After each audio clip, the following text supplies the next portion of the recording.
God created the world. A long, long time ago, the world was dark and empty, and silence covered the earth. There were no people and no animals. There were neither mountains, no plants, no seeds, no sun. God saw this darkness, and He decided to create the world. "Let there be light," He said, and the earth became bright.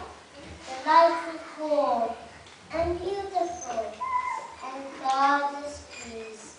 So He called the light day, and the darkness night. So the very first day on earth came to pass. The whole earth was covered with water. Then God said, "The water should be separated from the land of the skies." So God separated it from the water. He created a broad blue sky.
in the whole wonderful world saying, I give